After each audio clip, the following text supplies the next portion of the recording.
Mesdames et Messieurs, lors de la présentation de son rapport à la conférence du 2 juin dernier, notre directeur général, Juan Somavia, a très justement souligné combien, je cite, « le tripartisme et le dialogue social sont mis à rude épreuve, compte tenu des risques encourus par les emplois et les salaires suite à la crise d'endettement, ainsi que des tendances aux restrictions budgétaires qui se dessinent dans tous les pays, venant ainsi singulièrement ralentir une reprise déjà faible. Le directeur général nous a ainsi appelés à nous acquitter de nos responsabilités et à trouver, je cite toujours, des solutions viables fondées sur l'équilibre et le dialogue qui est notre marque de fabrique. De ce point de vue, et je pense que vous en conviendrez tous avec moi, l'OIT n'a pas démérité. N'ayant pas cessé depuis un an de s'affirmer encore davantage et de façon la plus visible qui soit, comme la conscience sociale de l'humanité, selon les termes employés en juin dernier par le président du Mozambique, M. Guebuza. Ce fut le cas avec l'adoption du pacte mondial pour l'emploi. Ce fut le cas avec les contributions de l'OIT aux discussions du G20. Et c'est encore le cas aujourd'hui, ici même, en cette heure de crise après la crise. Cette année, à l'ouverture de notre conférence, je vous invitais à faire preuve d'audace. J'y ajouterai aujourd'hui la confiance. Je vous invite à vous tourner résolument vers l'avenir, fort du chemin parcouru au cours des derniers mois, notamment dans le cadre du G20, dont les réflexions et recommandations ont très largement bénéficié de l'apport de l'OIT, qu'il s'agisse de ses analyses ou de la présence combien importante du directeur général. Le communiqué du sommet de Pittsburgh porte bien l'empreinte du BIT lorsqu'il mentionne, je cite, « Nous convenons que cette période de crise ne peut servir d'excuse pour méconnaître ou affaiblir les normes du travail internationalement reconnues. » Plus encore, à Washington, le 21 avril, la première réunion des ministres du Travail et de l'Emploi du G20 recommande d'améliorer la qualité du travail et de l'emploi, tout en renforçant la protection sociale. Il souligne aussi que, pour assurer une croissance mondiale qui bénéficie au plus grand nombre, nous devons mettre en œuvre des politiques conformes aux principes et aux droits fondamentaux au travail de l'OIT. Voilà en substance notre feuille de route. Voilà comment notre organisation doit nourrir, inspirer les débats et les décisions de la communauté internationale. Et dans l'immédiat, nous devons réfléchir à la manière d'asseoir des politiques d'emploi audacieuses en nous appuyant sur le pacte mondial pour l'emploi et sur le volet social des recommandations de Washington, en tenant bien entendu compte des conditions et particularités de chaque pays. N'oublions pas qu'à une crise économique et financière succède toujours, hélas, une crise sociale. C'est bien là que nous devons agir, que nous devons anticiper, comme notre organisation a su le faire en maintes occasions. Mesdames et Messieurs, l'on dit qu'à toute chose, malheur est bon. Et la crise, ou plutôt les crises successives auxquelles le monde est confronté, nous rappellent deux choses. La première, c'est que la protection sociale est à la fois un amortisseur social et un stabilisateur économique, à tout le moins dans les pays où une telle protection sociale existe. Et cela signifie aussi qu'il convient, et c'est notre travail à l'OIT, d'inviter à renforcer les dispositifs de protection sociale dans tous les pays, de sorte que les administrations et que les systèmes de protection sociale ne se retrouvent pas littéralement asphyxiés lorsque survient la crise. La seconde chose, c'est qu'il est plus que jamais nécessaire et même indispensable de coordonner nos politiques économiques et sociales, celles arrêtées par les États et celles recommandées par les institutions multilatérales. C'est tout l'enjeu de la cohérence des politiques. Comme la présidente de la Confédération suisse, d'ailleurs, Madame Liotard, nous l'a fort opportunément rappelé lors de son intervention devant notre conférence il y a à peine 10 jours, en marquant la nécessité de disposer, je cite, d'organisations internationales capables d'empêcher rapidement l'extension des crises, aux côtés desquelles l'OIT pourra s'affirmer comme l'un des 3 piliers fondamentaux du nouvel ordre économique que sont les finances et le commerce, le monde social et l'environnement. Autant d'enjeux, autant de défis auxquels le pays que je représente, appelé à prendre prochainement la présidence du G20, est non seulement attentif, mais résolu à aborder dans l'esprit du dialogue et du tripartisme. Mesdames et messieurs, j'ai déjà eu l'occasion d'insister sur le caractère éminemment moral de notre tâche ici, à l'OIT, dans la mesure où notre organisation s'est placée dès l'origine au service de l'homme. Il n'y a pas la crise d'un côté et puis les gens, les hommes de l'autre. Il y a des hommes et des femmes affectés par les crises économiques et sociales.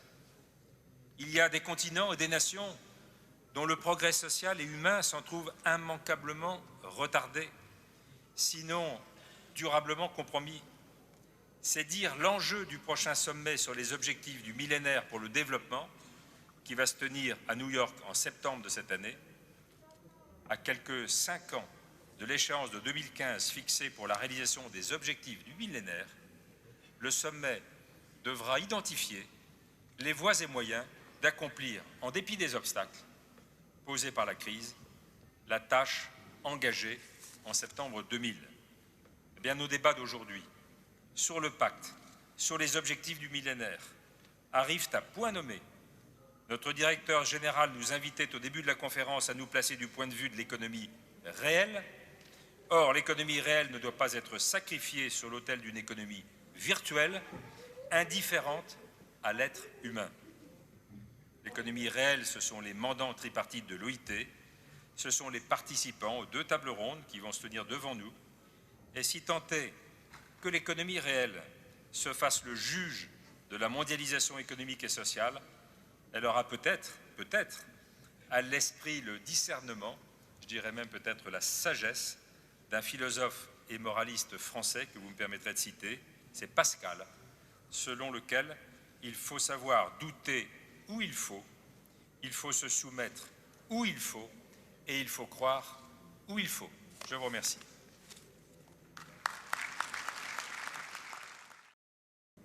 Senhor presidente da 99ª Conferência Internacional do Trabalho, Gilles de Roubian, senhora embaixadora Maria Nazaré Farani de Azevedo, presidente do Conselho de Administração da OIT, senhor diretor executivo Cari Tapiola, representante do diretor-geral da OIT, ministras, ministros, embaixadoras, embaixadores, senhoras e senhores. Gostaria, inicialmente, de agradecer o convite para ser orador neste painel de alto nível da 99ª Conferência Internacional do Trabalho. É sempre um motivo de alegria voltar à OIT. Desenvolvimento humano e trabalho decente são caminhos que convergem na busca da dignidade e do bem-estar. Os Objetivos de Desenvolvimento do Milênio e a Agenda do Trabalho Decente têm muito em comum. São iniciativas que procuram valorizar o indivíduo, são caminhos para a justiça social e são marcos para o desenvolvimento dos povos. O trabalho decente é um meio indispensável para alcançar os objetivos do milênio. Sem emprego e renda, as pessoas não terão meios para romper o ciclo da exclusão social.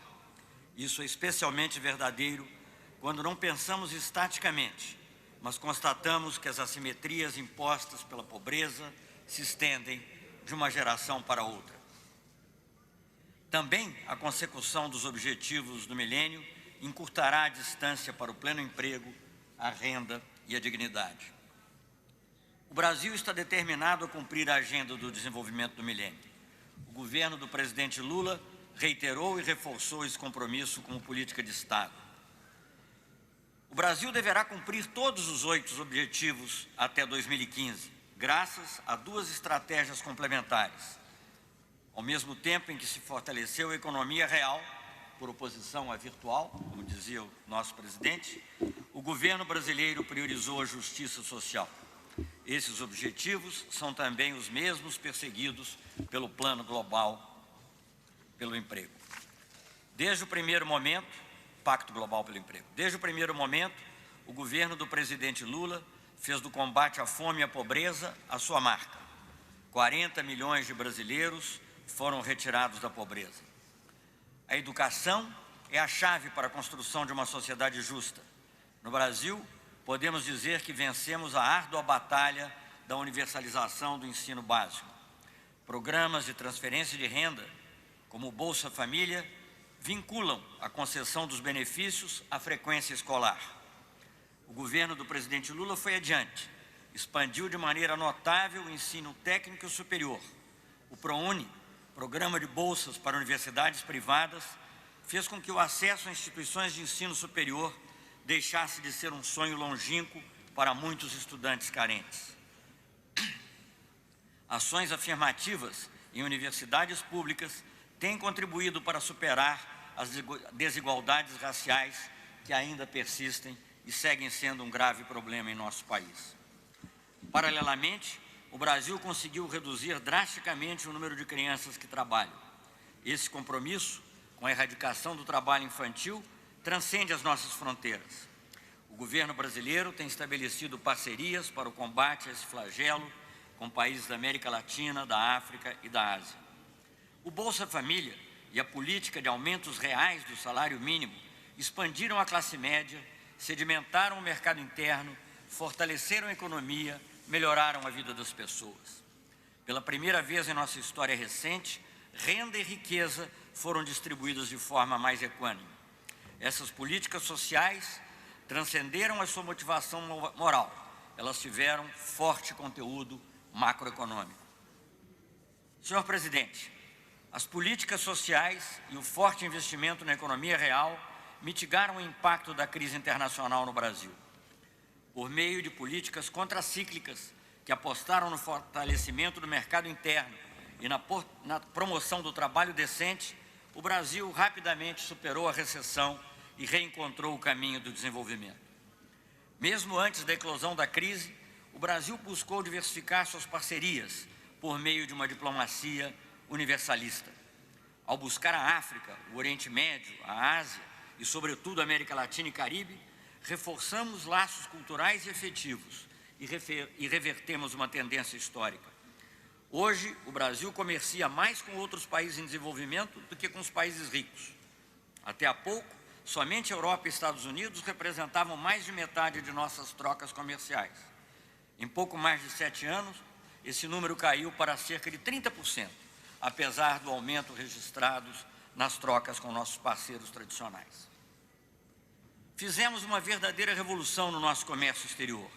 Essa diversificação reduziu as vulnerabilidades externas da economia brasileira. Provou ser estratégia acertada quando o centro do capitalismo sofreu severos abalos em sua estrutura. E esse êxito não passou despercebido.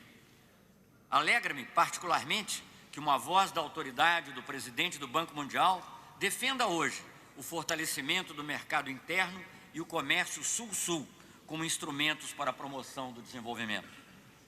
Não poderia haver demonstração mais eloquente de que a sabedoria convencional de outrora seguia, na verdade, na contramão da história. Ao longo dos últimos anos, o nível de emprego no Brasil cresceu de forma consistente. Mesmo em 2008, ao contrário do que se poderia esperar num cenário de crise, o Brasil registrou o crescimento do emprego formal. Foram criados quase 1 milhão de postos de trabalho com carteira assinada em um ano. Mostramos ser possível reduzir a pobreza e as desigualdades sociais em contexto adverso. Na realidade, as políticas sociais nos ajudaram a combater esse contexto adverso. Outro mito que a realidade brasileira desmentiu foi o do Estado mínimo. Durante décadas, as palavras de ordem do neoliberalismo prevalecente se resumiam ao tripé liberalização, privatização e desregulamentação. A contrapartida era um Estado fraco, incapaz de promover o desenvolvimento e de proteger os mais vulneráveis. As políticas perseguidas pelo governo do presidente Lula combateram ativamente esse mito. Eu até acrescentaria, se a tradução conseguir acompanhar o meu improviso, que no âmbito específico da OIT e da área do trabalho, flexibilização das normas trabalhistas era também parte dessa visão do Estado fraco. As crenças que preconizam um Estado frágil e pouco ativo sofrem de um mal de origem. Apostam que o bem-estar social pode ser confiado à mão invisível do mercado. Os países em desenvolvimento sabem quão visível é o preço dessa superstição. Estado forte não se confunde com Estado autoritário. O Estado que queremos pressupõe controle democrático de todas as instituições políticas. Senhor Presidente, no contexto da crise financeira, defendemos que a OIT seja um fórum central para tratar das questões econômicas globais. Sempre entendemos que emprego e proteção dos trabalhadores são não apenas promotores de justiça social, mas também instrumento de correção dos desequilíbrios da globalização. Sustentamos que a OIT, por meio do seu diretor-geral, participasse das deliberações do G20, fato aqui referido pelo presidente. A sua composição tripartite e a prática do diálogo social fazem desta organização a voz da economia real. Por isso, não poderia estar ausente de um dos principais espaços de discussão e mesmo decisão das questões macroeconômicas. Senhor Presidente, o Brasil não tem uma visão egoísta do desenvolvimento. Acreditamos que o progresso é fruto de construção coletiva. A verdadeira prosperidade requer dinamismo econômico e estabilidade sociopolítica. Muitos projetos de integração sul-americana, como o Fundo de Convergência Estrutural do Mercosul, o FOSEM, refletem forte preocupação com a redução de assimetrias, não só dentro dos países, mas entre os países. Entendemos ser nossa responsabilidade compartilhar experiências bem-sucedidas. Queremos contribuir para que outros países também possam cumprir os objetivos do desenvolvimento do milênio. Por meio da cooperação Sul-Sul, o Brasil tem procurado mitigar o sofrimento e ajudar outros povos no caminho do desenvolvimento. São muitos os exemplos dessa solidariedade ativa na política externa do presidente Lula. Nosso compromisso com o Haiti, antes e depois do terremoto, nosso envolvimento na Guiné-Bissau, as doações que fizemos à Palestina, os projetos do Fundo IBAS, ou IBSA, na sigla em inglês, Índia, Brasil, África do Sul, espalhados pelo mundo inteiro. Somente com a África, mantemos mais de 30 projetos de cooperação técnica de vulto, entre os quais o escritório da Empresa Brasileira de Pesquisa Agropecuária, Embrapa, em Gana, a Fábrica de Medicamentos Antirretrovirais, em Moçambique, a Fazenda Modelo de Algodão, no Mali. Abrimos ou estamos abrindo centros de formação profissional em todos os países de língua portuguesa e também em alguns outros. Graças, em boa parte, à iniciativa brasileira, esta organização passou a desenvolver a modalidade de cooperação Sul-Sul.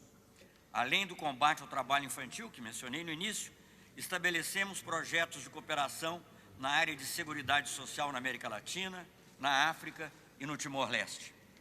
No marco do Acordo Quadro que assinei em 2009 com o diretor-geral Juan Somavia, deveremos firmar 4 novos entendimentos nos próximos dias, em áreas que incluem o diálogo social e o combate ao trabalho forçado.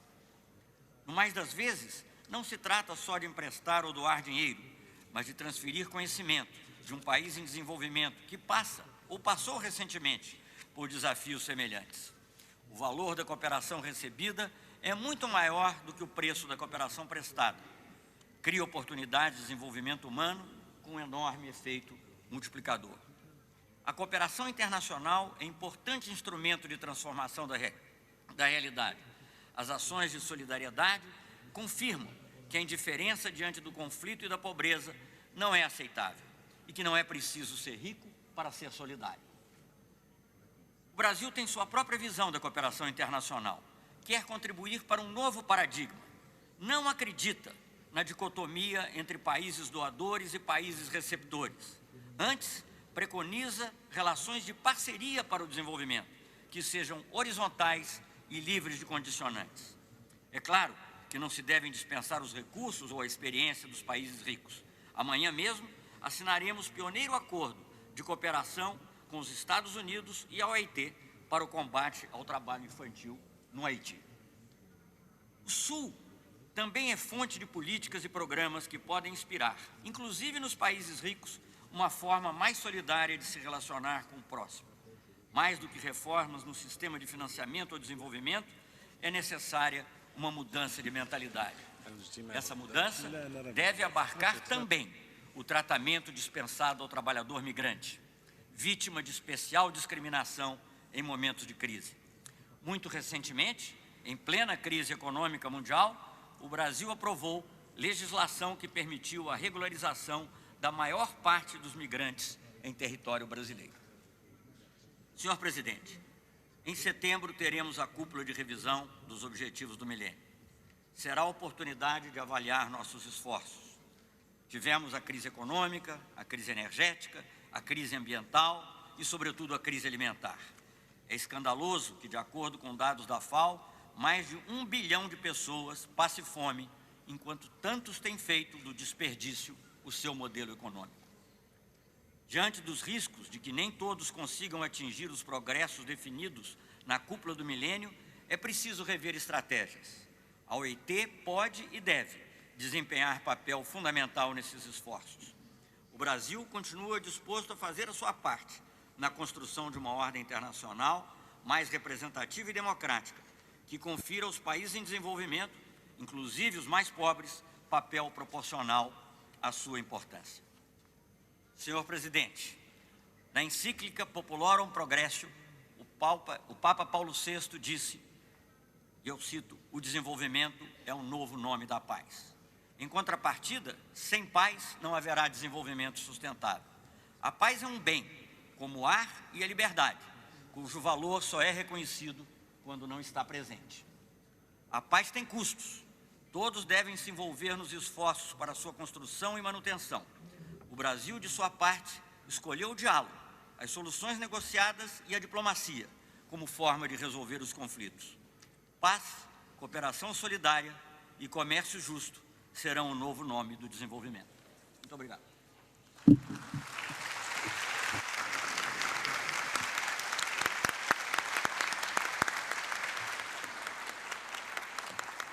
Merci, M. le ministre. Merci beaucoup.